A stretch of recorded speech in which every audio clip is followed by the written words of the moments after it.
ممثلة ومنتجة ومؤلفة مصرية، وحصلت على درجة الدكتوراه من أكاديمية الفنون، وكمان رئيسة قسم الإخراج والتمثيل في المعهد العالي للفنون المسرحية. الفنانة سميرة محسن، اسمها بالكامل سميرة محسن المصلحي، اتولدت في 14 يوليو سنة 1945 في مصر الجديدة، واتخرجت من كلية الآداب قسم علم النفس، والتحقت بقسم التمثيل والإخراج بالمعهد العالي للفنون المسرحية. وهي زوجة المخرج والأديب نجيب سرور، وأنجبت منه طفلين. والفنانة سميرة محسن هي خالة الفنان الكبير كريم عبد العزيز.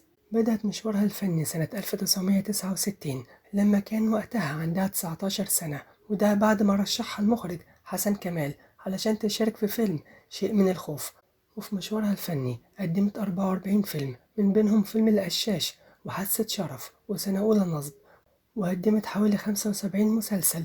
أما في المسرح فقدمت حوالي 25 مسرحية، منهم ميرامار ولعبة الحب وخيال الظل، وقامت بتأليف وحوار وإنتاج عدد من الأعمال الفنية زي غرفة 707 وصرخ الدم وحارة برجوان وسنة أولى نصب.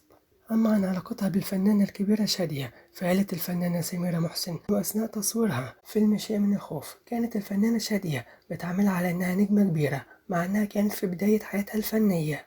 وقالت في وقت لما طلبوا من النجمة شادية إنها تجري حوار على أغلفة إحدى المجلات، طلبت إن يجروا كمان حوار معايا أنا برضه ونتقاسم الغلاف مع بعض. أما عن علاقتها بعادل إمام، فقالت إن عادل إمام صاحب الفضل في رجوعها للفن مرة تانية بعد انقطاعها عن الفن لمدة سنتين، بعد ما سافرت لموسكو لدراسة المسرح، ورشحها علشان تقوم بدور والدته في فيلم الإنس والجن.